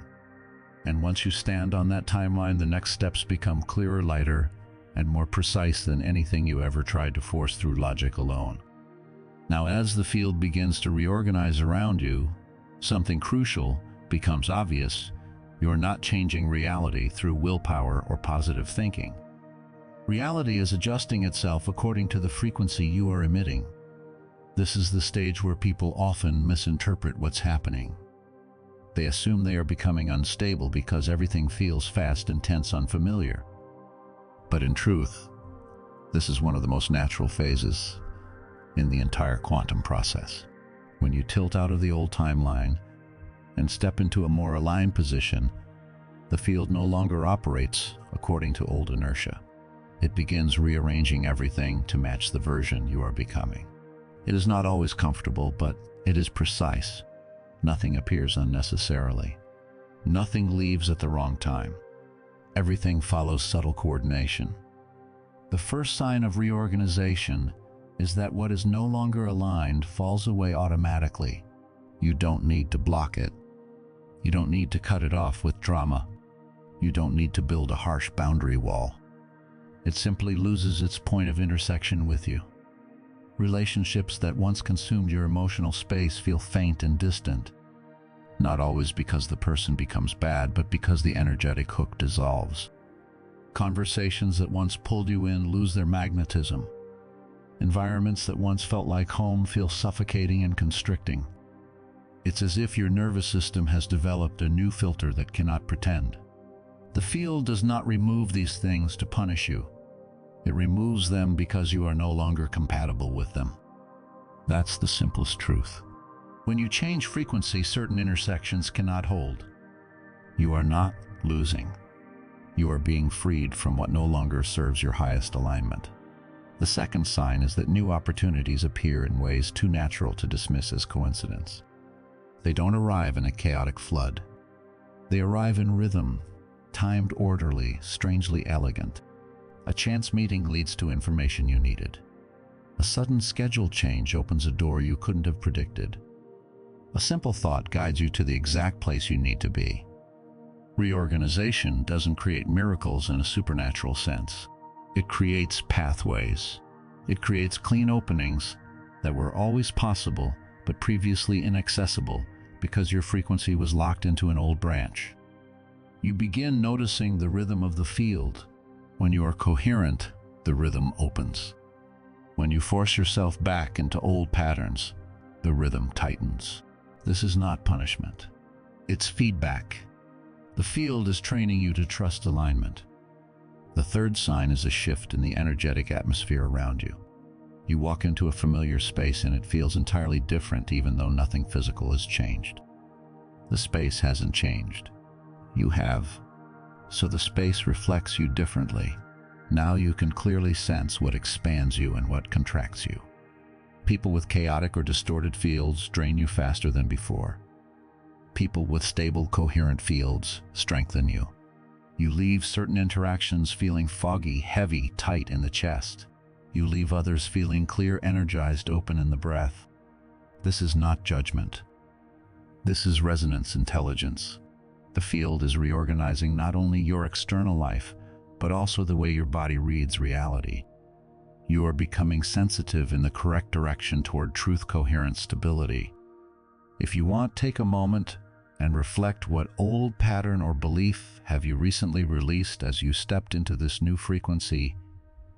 Even naming it privately can stabilize the shift, because recognition is how the witness strengthens. The fourth sign is that old blockages resolve faster than before. Problems you struggled with for years suddenly reveal their solutions within days or weeks. Situations that once confused you become clear as daylight. You don't figure it out through mental loops. You see it. You sense it. You understand what the pattern was doing, what it was teaching, and what it requires now. This is one of the strongest signals that the field is positioning you correctly. When your frequency changes, stuck points can no longer cling to you. They slide off, not because you fought them, but because you rose beyond compatibility with them. In the old timeline, you tried to solve problems through force. In the new timeline, you resolve them through frequency shift. You stop wrestling the shadow and instead step into a brighter vantage point where the shadow can't attach. The fifth sign is that you begin attracting new people who reflect the exact version you are becoming. You meet those who think more deeply, resonate more clearly, and see reality from the layer of awareness you are stepping into. They don't arrive to save you. They arrive because you have stepped onto the frequency where they already stand. This is why some new people feel strangely familiar, not as if you knew them in your past, but as if you recognize their signal. Their presence feels like confirmation. Their conversation feels like oxygen. Their awareness meets yours without needing explanation. The field connects those on the same frequency to create stability for the entire system. In other words, your new connections are part of the architecture of your new timeline. The sixth sign is expanding clarity that has nothing to do with logic. Not clarity of thinking only, but clarity of knowing. You know what you need to do without a detailed plan. You know what is wrong, even when everyone insists it is right. You know which direction opens, even without evidence. Clarity in the quantum zone doesn't come to make you think more. It comes to move you forward. It ends the loop of analyzing the same situation 10 times. It ends the habit of negotiating with your own truth. This kind of clarity cannot be argued with because it doesn't arise from desire or fantasy. It arises from resonance with what is real. The seventh sign is the lightness you feel in difficult decisions. Instead of agonizing, you simply know you must move. Not because you have suddenly become braver in an egoic way, but because the timeline you stand on no longer allows delay. The field is not pushing you. You are no longer resisting. You stop choosing between right and wrong in a moral sense, and begin choosing between aligned and misaligned in a frequency sense. Decisions feel lighter because you are no longer trying to control outcomes. You are responding to coherence. The final sign is the shift in how you see yourself. You stop evaluating yourself through old mistakes and limitations. You stop defining yourself by what you survived. You begin seeing yourself from the witness position, not inflated, not diminished, simply accurate. You recognize the precision of your journey. You see how each stage brought you here. You see how the old identity protected you and why it no longer needs to lead. You don't praise yourself with grandiosity. You don't punish yourself with shame. You simply see, I am different now. I am clearer now. I am more coherent now. This is what the field wants you to recognize during reorganization. You did not come here to become someone else. You came here to become the exact version your inner blueprint has always been pointing toward. When the field begins responding to you, life does not become perfect. It becomes aligned. What has no energy will leave. What belongs to you will open. And even when the pace feels fast, you will realize that everything is moving according to the frequency you initiated the moment you stopped abandoning yourself. This reorganization is not a reward for good behavior. It is the natural response when you stand in the correct position within the map of the field. From here, reality will continue adjusting precisely to every step you take, every choice you make, every layer of awareness you open. And as you move forward, there is an even deeper stage that begins forming a clear structure: embodied frequency. Embodied frequency is not a burst of inspiration that fades. It is not a mood you chase. It is not a temporary high vibration you try to maintain with effort. It is the natural culmination after you have walked through the internal shifts required: silence, witness, dissolution, tilt, reorganization, until coherence becomes your baseline. When embodied frequency begins to stabilize, you stop searching for signs of misalignment because you can feel alignment instantly. You stop waiting for signals because you have become the signal. You stop trying to generate the right vibration through effort because you are no longer performing frequency. You are living it. The first sign of embodied frequency is consistency in your inner sensation. Before, you had to try to hold a good state. You could touch clarity and then lose it. You could feel peace and then collapse back into old reactivity. You could experience alignment and then doubt it. There was fluctuation not because you were failing, but because the architecture was still being rebuilt. In embodied frequency, the inner state becomes steady, not because you are suppressing emotion, but because your system is coherent enough to process emotion without losing center. Your calm is no longer fragile. Your clarity is no longer dependent on circumstances. Your presence is no longer something you visit occasionally. It becomes where you live. And that is when you realize the deepest truth of the quantum zone: you don't manifest from wanting. You reorganize reality from being. From here, everything that follows becomes less about seeking and more about maintaining the simplest commitment: staying honest, staying coherent, staying aligned with the quiet voice inside you that never needed to shout. Because once you've stepped into this stage, the field no longer needs to chase you with signals. You are already listening. You are already moving. You are already home in the timeline that matches you. Now you exist in it effortlessly. Not as a temporary state you reach only when the room is quiet and nothing is demanding your attention, but as a baseline that stays with you even while life continues to move. You wake with a quiet stillness in your mind even when the day ahead is imperfect. You sense clarity even when you are busy, occupied, and pulled in multiple directions. You know where you stand in the field without checking, comparing, or measuring yourself against anyone else. Frequency is no longer something external you chase. It becomes the foundation from which you operate moment to moment. You're not trying to get back to alignment every time something shakes your day. You remain aligned while you move through the shake. This is the subtle difference that changes everything. You don't just visit coherence, you live from it. The second sign is a deep neutrality that many people misunderstand. At first glance, it can look like detachment, like emotional distance, like you've stopped caring. But it isn't numbness. It's stability.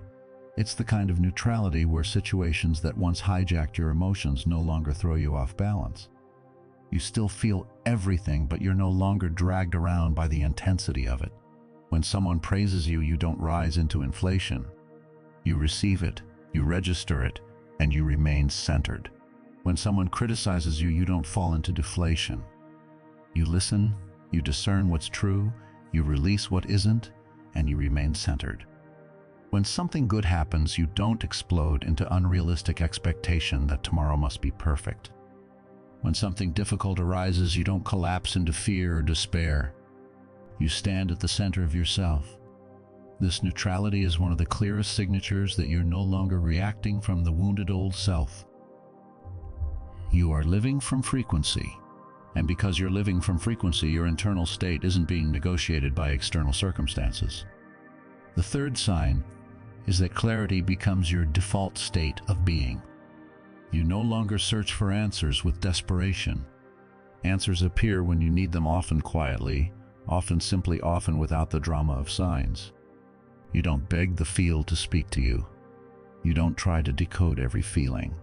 You don't spend hours analyzing whether your intuition is real. Intuition becomes your normal mode of operation, It doesn't feel like a mysterious gift anymore. It feels like a natural sense, like sight or hearing, except it perceives alignment. You know what you need to know. You know what to step toward. You know what to step away from. Nothing feels like a guess. Things become obvious and clear, not because you're thinking harder or longer, but because your frequency is stable enough to receive information without distortion. This is the quantum zone operating the way it was always designed to operate, as direct feedback to coherence. The fourth sign is that action becomes smoother than it has ever been. Not because you stop working or stop making effort, but because effort is no longer wasted. You stop feeling like you are pushing against water or swimming upstream. You stop forcing yourself to do the right thing through sheer willpower. You stop using pressure as a substitute for alignment. Instead, you act naturally, as if guided, while remaining fully conscious of every step. You still choose. You still decide. But the decision feels clean. When a door opens, you step through without hesitation or second guessing. When a door closes, you do not try to pry it back open, just to satisfy old attachment. You recognize closure as information, not as rejection. Embodied frequency aligns your actions with the field, which means the flow supports you. You stop wasting energy fighting what is not yours. You stop feeding timelines that drain you. Every movement becomes more precise, without excess effort, without deviation, without the constant internal negotiation that used to exhaust you. The fifth sign is continuity between inner sensation and outer response. You think of something aligned with your truth, and it appears in your reality, not always instantly, not always in the exact form your mind imagines, but with unmistakable correspondence. You feel a direction opening, and the first step unfolds in front of you. You sense someone's energy, and the truth about that person reveals itself soon after, confirming what you already felt. This coherence isn't magic, and it isn't a manifestation trick. It's what happens when your frequency becomes strong enough that the field no longer needs to repeat the same signal multiple times. You receive quickly. You understand quickly. You move quickly, not from impatience, but because you have become synchronized with the rhythm of the field's information stream. In the old timeline, you needed repeated lessons because you weren't fully listening. In embodied frequency, one signal is enough. The sixth sign is the dissolving of old impulses that once controlled you. Before, you had to fight fear, resist habits, and struggle against reactive patterns. You had to manage yourself constantly. You could feel the pull of old loops, the urge to people please, the urge to overthink, the urge to sabotage what was good, because it felt unfamiliar. Now those impulses show up as shadows that cannot touch you. They may still appear as a brief thought or a familiar sensation, but they no longer have leverage. They no longer hook into your behavior because you are no longer the source feeding them energy. Loops that once trapped you become mere echoes. You see them, you recognize them for what they are, and they fade without effort. This is the moment you realize something profound. You don't need to heal in the same way you used to, because you have risen above the layer of consciousness that generated the wounds in the first place. Not by denying the past, but by no longer living inside its architecture. The seventh sign is your body becoming light and precise in ways you may have never experienced. Your body stops feeling like an obstacle you drag through life and begins feeling like a fine-tuned instrument. You know when to rest. You know when to move. You know when to be still. You know when to open yourself and when to protect your energy, not through fear but through accuracy. No standardized regimen is required. No external rules or protocols are needed. Your body and awareness have merged into one system. Frequency becomes the shared language for both. Your nervous system learns how to return to center quickly. Your breath becomes a guide. Your appetite becomes clearer. Your tolerance for distortion becomes lower. Not as judgment, but as intelligence. This is a kind of natural knowing that only appears when you are living as embodied frequency. The eighth sign is that you begin attracting experiences that match the version you are living right now, not the version you are trying to become. Not the version you pretend to be, but the version you actually are. Aligned opportunities appear without disruption or drama. People arrive at the right moment without manipulation. Doors open without you having to knock endlessly or beg for permission. The field is not only reorganizing what is outside, it is synchronizing the entire environment around you with the frequency you have become. This is why things feel less forced. You're no longer trying to bend reality into shape. Reality is responding to coherence. And because it's responding to coherence, what arrives tends to arrive cleanly. The ninth sign is a quiet form of freedom that most people misunderstand. Not freedom because you have endless options, but freedom because you are not bound by any option. You no longer feel trapped by the fear of choosing wrong. You know that any direction chosen from this frequency will be correct because it will be coherent with who you are. This freedom doesn't come from eliminating all limits. It comes from rising above the layer of limits that created the old limited identity. You stop living as a reaction to circumstances and begin living as an origin point. When you become the frequency, freedom is no longer a goal you chase. It becomes your nature. Embodied frequency is not the end of the journey. It is the stage where you begin operating your life from the layer of awareness you once only observed from a distance. You stop treating reality like a puzzle you must solve intellectually. You begin reading it naturally through direct knowing. This is when you no longer try to control reality. You interact with it as a natural extension of the field itself. You don't force yourself to improve. You don't punish yourself into growth. You simply live as your true essence, and that essence becomes the most powerful stabilizer you've ever known. And here's what matters now more than the next sign, more than the next step, more than the next insight: stabilization. Because once you enter this state, the field will continue responding faster. Synchronicities will become tighter. Choices will become more meaningful. Doors will open and close with more precision. If you don't stabilize, you might misinterpret the speed as chaos. But if you do stabilize, you will recognize the speed as alignment. Stabilization is not effort. It is consistency.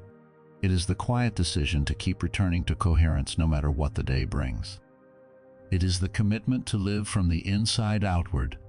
It is the refusal to abandon yourself for the comfort of old loops. And the simplest way to stabilize is this: keep your frequency honest. When you feel tension, don't pretend you're peaceful, breathe and return. When you feel misalignment, don't rationalize it.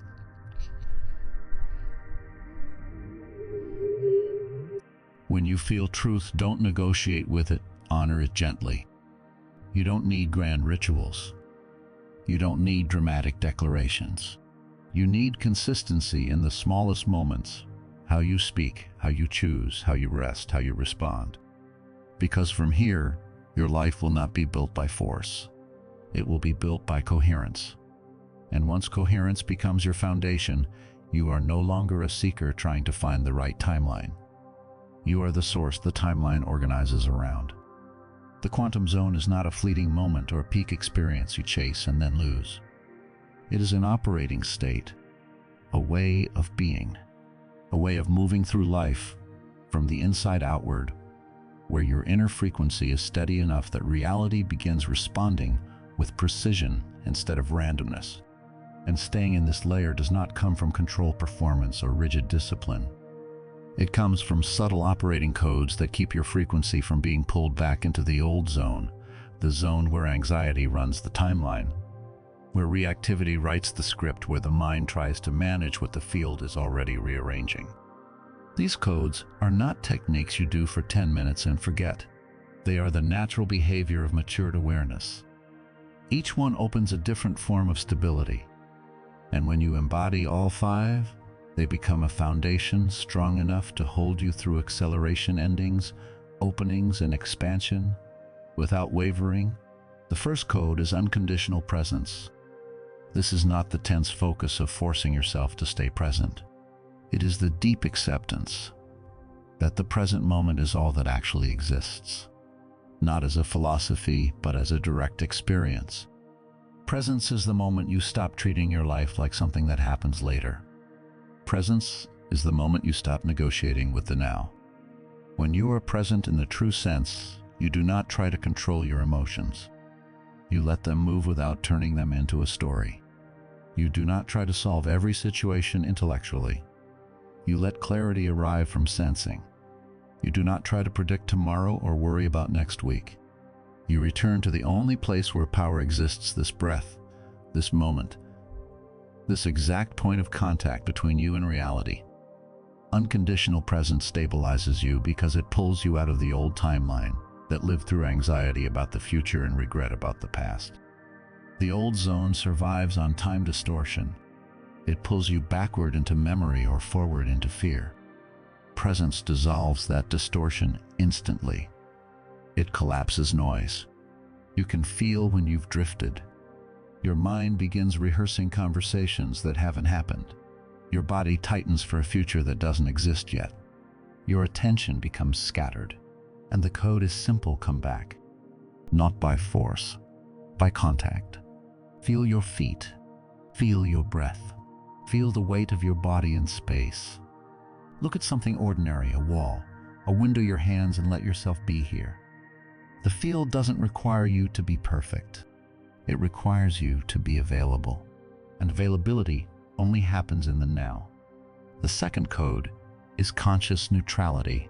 Neutrality is not detachment. It is not pretending you do not care. It is not coldness or suppression. Neutrality is the ability to witness without immediately labeling. It is the refusal to turn every event into a verdict about your worth, your future, or your safety. In the old zone, everything is categorized instantly. A message is either a threat or a reward. A delay is either a failure or a punishment. A door closing is either rejection or disaster. The emotional swing happens before you've even touched the truth of what's occurring. Conscious neutrality breaks this pattern at the root. When something enters your life, you do not immediately call it an opportunity or a challenge. You observe. You sense. You let the field reveal the function of what has arrived. When something leaves your life, you do not immediately call it loss or liberation. You observe. You breathe. You allow the deeper intelligence to show you what is being corrected. This neutrality keeps your frequency steady because strong emotional swings tend to pull you back down into lower layers of consciousness. The old zone feeds on reaction. It lives on the drama of interpretation. Neutrality does not remove your humanity. It protects your coherence. And when you are neutral, the field has space to reorganize without interference from your reactive patterns. You stop grabbing at outcomes. You stop pushing against change. You stop flooding the process with fear. You become an open channel rather than a clenched fist. Neutrality is not passivity. It is precision. The third code is inner alignment. This is the code most people never fully achieve, not because it is difficult, but because it requires honesty. Inner alignment is when your thoughts, emotions, and actions move in the same direction simultaneously. When you think one thing, feel another, and act against both, your frequency becomes tangled. Confusion forms. The field receives mixed signals, and the old zone pulls you back through friction. Alignment is coherence. It means if something is true for you, you live it. Not loudly, not dramatically, but consistently. If you feel a direction opening, you take the step that matches it. If you feel a boundary is needed, you communicate it. If you sense a relationship is draining your field, you stop pretending it's fine. If you know you are outgrowing a version of yourself, you stop performing that version to keep others comfortable. Inner alignment does not require perfection in every moment. It requires a willingness to correct quickly. It requires you to notice when you've drifted into old behavior and return to truth without self-punishment. And here is what happens when you do this. The field reads you clearly and responds precisely. Your life becomes simpler. not because nothing happens, but because you are no longer fighting yourself. Your energy stops leaking through contradiction. Your decisions stop being delayed by internal conflict. Outer stability begins forming as a mirror of inner coherence. The fourth code is total release of the old ego structure. Not forcing yourself to let go through willpower. Not pretending you do not care. Not spiritual bypassing. Release here means recognition. It is the moment you see that fear-based behavior's defensive mechanisms control patterns, and the need to prove yourself no longer belong to the version you are living now. The old ego structure was not evil. It was built for survival. It learned to predict, protect, perform, and defend. It learned to tighten your body, sharpen your voice, and keep your heart guarded. It learned to chase validation because it believed love had to be earned. It learned to control outcomes because it believed safety was fragile. But the quantum zone does not operate on fear. It operates on coherence. So the ego cannot be your driver anymore. It can still exist as a tool, practical, functional, but it can no longer be the identity you live inside. Release means you stop clinging to the stories that made you smaller. You stop identifying with the role that needed approval. You stop feeding the pattern that says, if I don't control this, everything will fall apart. You stop rehearsing who you are for other people. You stop proving. And what replaces it is not emptiness. What replaces it is a clean field. When the ego loses its force, your frequency becomes clear, light, and naturally stable. This is the kind of stability that cannot be reversed because it comes from maturity, not willpower. You don't have to hold it up. You simply live it. The fifth code is trust in the intelligence of the field. Not trust as an idea. Not trust as a slogan you repeat when you're scared. Trust as a frequency born from direct experience. When you look back at every timeline that brought you to this moment, you begin to see something undeniable. No step was meaningless. No detour was wasted. No chapter was random. Even the paths that hurt you shaped the sensitivity that now guides you. Even the choices you regret taught you what your body will never accept again. Even the delays forced you to build inner capacity. This is not romanticizing pain. It is recognizing the intelligence that can use everything. When you trust in this way, you stop fighting reality. You no longer panic when things change unexpectedly. You no longer cling desperately to plans that are no longer aligned. You no longer treat endings like failures. You treat them like corrections. This trust stabilizes you at the deepest level because it dissolves your need to control every outcome. You stop gripping the steering wheel while the field is trying to shift the timeline. You stop demanding certainty before you move. You step in alignment and you allow life to arrange the rest. These 5 codes are not meant to be memorized mechanically. They are meant to be lived. And whenever you feel scattered, doubtful, or disrupted, returning to any one of them will bring you back to the center of your own energy. If you feel pulled into anxiety, return to unconditional presence. If you feel emotionally hijacked, return to conscious neutrality. If you feel confused, return to inner alignment. If you feel defensive, release the old ego structure. If you feel fear about where this is going, return to trust in the intelligence of the field. Stability in the quantum zone does not come from trying to stay rigid. It comes from standing in the correct position within the field. When you are not pulled around by old emotions, not led by fear, not carried by unconscious habit, and not pushed by external expectation, you merge with the field instead of resisting it. And when you merge with the field in this way, life does not only stabilize, it becomes sharper, cleaner, and more precise than you have ever experienced. This is the state many people call luck. This is the state many people call divine favor. But it is actually the natural response of reality to someone who is stable in their own frequency. From here, expansion arises from clarity rather than desperate seeking. And this is where something even deeper begins to reveal itself, something that often arrives so gently you almost miss it. The moment you return to the field does not arrive through a loud calling or a dramatic doorway opening in the air. It arrives as a quiet recognition almost too soft to describe. A subtle rightness, a stillness that doesn't depend on circumstances, a sense that you are no longer reaching for something outside yourself. This is not the end of the journey. It is the moment you understand you never truly left the place you thought you had lost.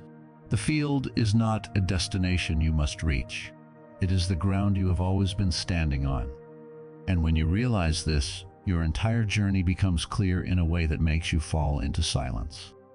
Homecoming begins when you no longer feel like you are searching for something missing. Before you learned concepts, you collected insights. You unlocked new understandings. You watched timelines tilt. You noticed synchronicities. You stabilized your frequency. You practiced alignment like it was a skill. But then one day you feel a strange stillness. Not still because everything is perfect. Still because you no longer feel lack. You are no longer asking, what am I supposed to become? You are simply being. You are no longer chasing a future self. You are living as the self that is here. And that simple presence, that absence of grasping, is the field itself.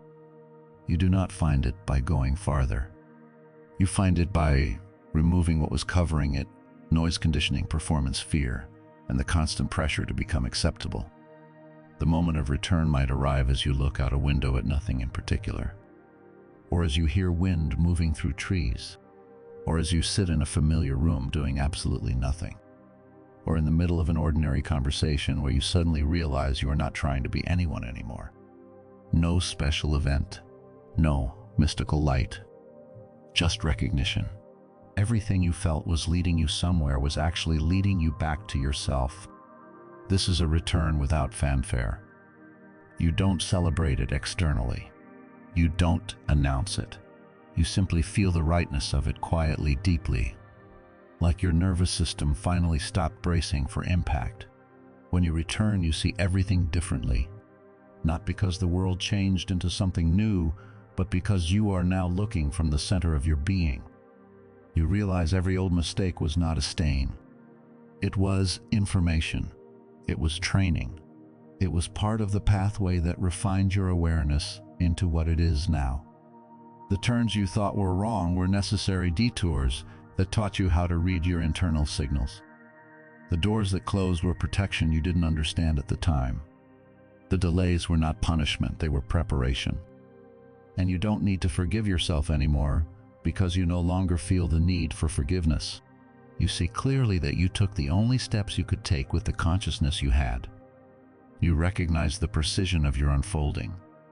A profound sign of homecoming is that you stop dividing yourself into who I was and who I am now. You see everything as one continuous stream.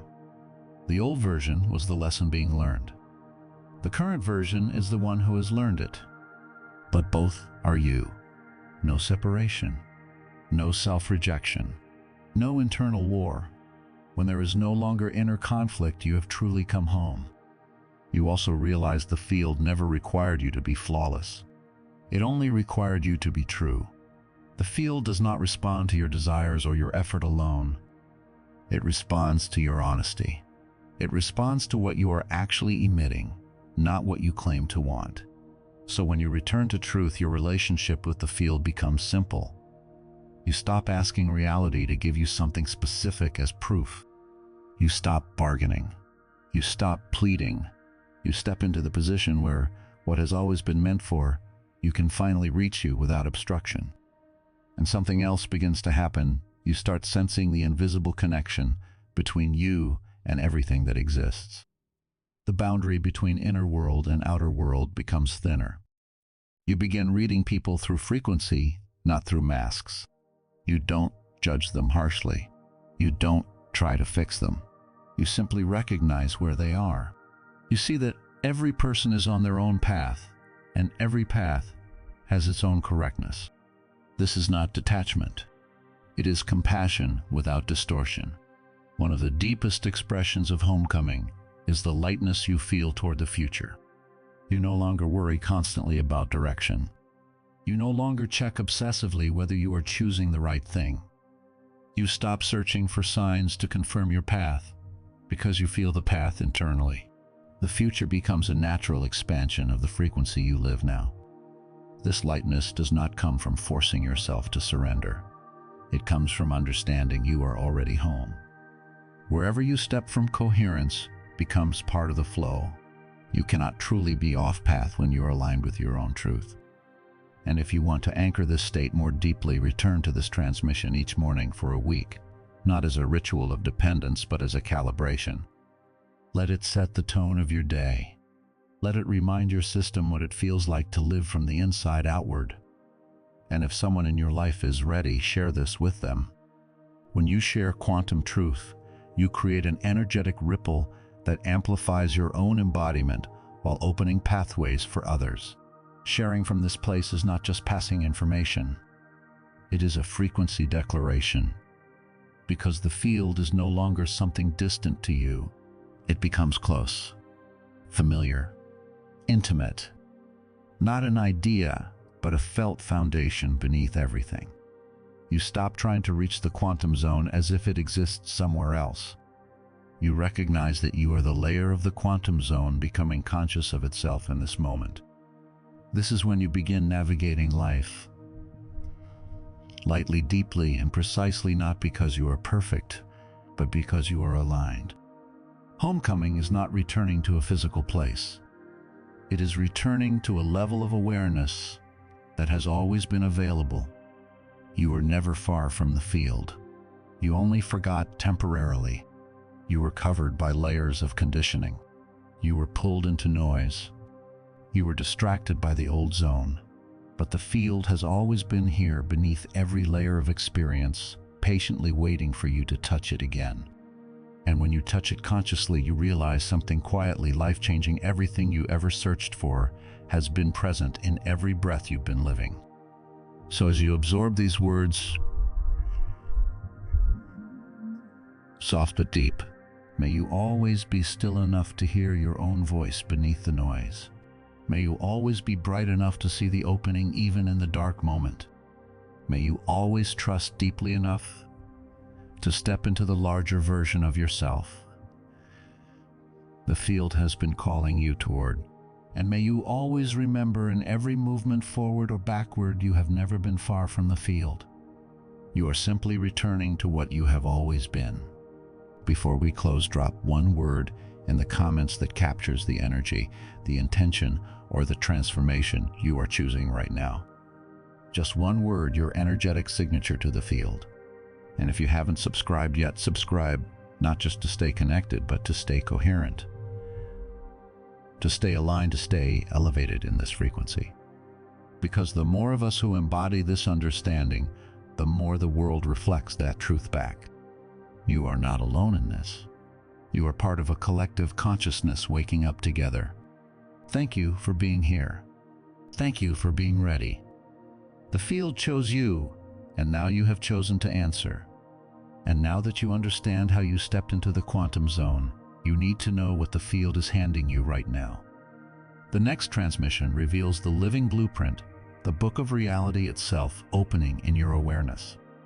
You will discover how to read pages most people never see, how to rewrite chapters you thought were permanent, and why this archive only appears to those who have crossed the threshold you just crossed. Because the field isn't just responding to you anymore. It is inviting you into its deeper intelligence.